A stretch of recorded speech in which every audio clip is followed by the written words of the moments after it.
ആദി കൈലാസത്തിൻ്റെ അടിവാരത്ത് എത്തിയിരിക്കുകയാണ്. നേരെ കാണുന്നതാണ് ആദി കൈലാസം. ഇവിടം വരെ നമുക്ക് യാത്രാനുമതിയുള്ളൂ.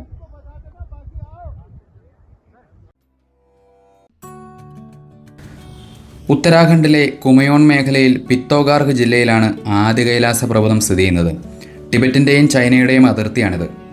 ലിറ്റിൽ കൈലാസ്, ബാബ കൈലാസ്, ഛോട്ടാ കൈലാസ്, ജോർലിംഗ്കോക്ക് പീക്ക് എന്നീ പേരുകളിലും ഈ ആദി കൈലാസ പർവ്വതം അറിയപ്പെടുന്നു. ടിബറ്റിലെ കൈലാസ പർവ്വതമാണ് അറിയപ്പെടുന്ന ഏറ്റവും പുരാതനമായ തീർത്ഥാടന കേന്ദ്രം. നൂറ്റാണ്ടുകൾക്ക് മുൻപ് തന്നെ നടന്നു വന്നിരുന്ന ഒന്നാണ് ഈ കൈലാസ തീർത്ഥാടനം. പുരാണങ്ങളനുസരിച്ച് ശിവപാർവതിമാരുടെയും യക്ഷകിന്നര ഗന്ധർവന്മാരുടെയും കുബേരൻ്റെയും ഒക്കെ വാസസ്ഥാനമാണ് കൈലാസപർവ്വതം. ഈ കൈലാസപർവ്വതത്തോടൊപ്പം ശിവപാർവതിമാരുടെ സാന്നിധ്യമുണ്ടെന്ന് വിശ്വസിക്കപ്പെടുന്ന മറ്റ് 4 പർവ്വതങ്ങൾ കൂടിയുണ്ട്. അത് 4ഉം ഭാരതത്തിലാണ് സ്ഥിതി ചെയ്യുന്നത്. ഉത്തരാഖണ്ഡിലെ ആദി കൈലാസ പർവ്വതം, ഹിമാചൽ പ്രദേശിലെ മണിമഹേഷ് കൈലാസം, കിന്നര കൈലാസം, ശ്രീകണ്ഠ് മഹാദേവ് കൈലാസം എന്നിങ്ങനെ ഈ 5 പർവ്വതങ്ങളാണ് പഞ്ചകൈലാസങ്ങളെന്നറിയപ്പെടുന്നത്. 19,505 അടി ഉയരത്തിലുള്ള ആദി കൈലാസ പർവ്വതമാണ് തിബറ്റിലെ കൈലാസം കഴിഞ്ഞാൽ ഏറ്റവും പ്രധാനമായി കണക്കാക്കുന്നത്. ബേസ് ക്യാമ്പായ ധാർചുലയിൽ നിന്നും ഏതാണ്ട് 120 കിലോമീറ്റർ ദൂരമാണ് ഇങ്ങോട്ടേക്കുള്ളത്.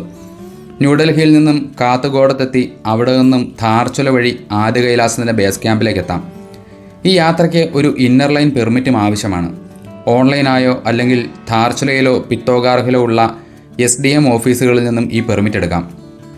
ആദി കൈലാസത്തിൻ്റെ താഴ്വരയിലായി ഗൗരീകുണ്ട് അല്ലെങ്കിൽ പാർവതികുണ്ട് എന്നറിയപ്പെടുന്ന വലിയൊരു തടാകവുമുണ്ട്.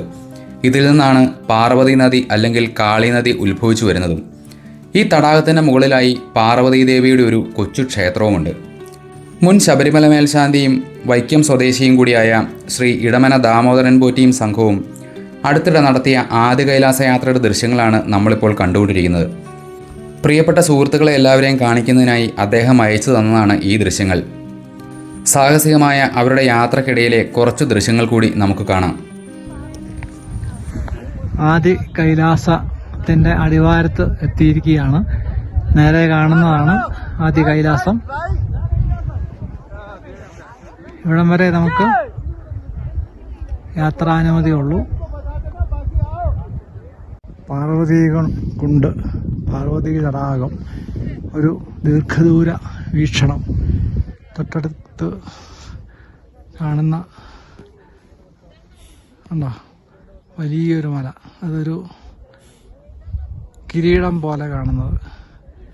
അതിവിടെ പറഞ്ഞത് പാർവതിയുടെ കൊട്ടാരെന്നും പാർവതിയുടെ കിരീടം എന്നൊക്കെ പല അഭിപ്രായങ്ങൾ പറയുന്നുണ്ട്. അതുപോലെ നിൽക്കുന്ന ഒരു ശൃംഗമാണ്.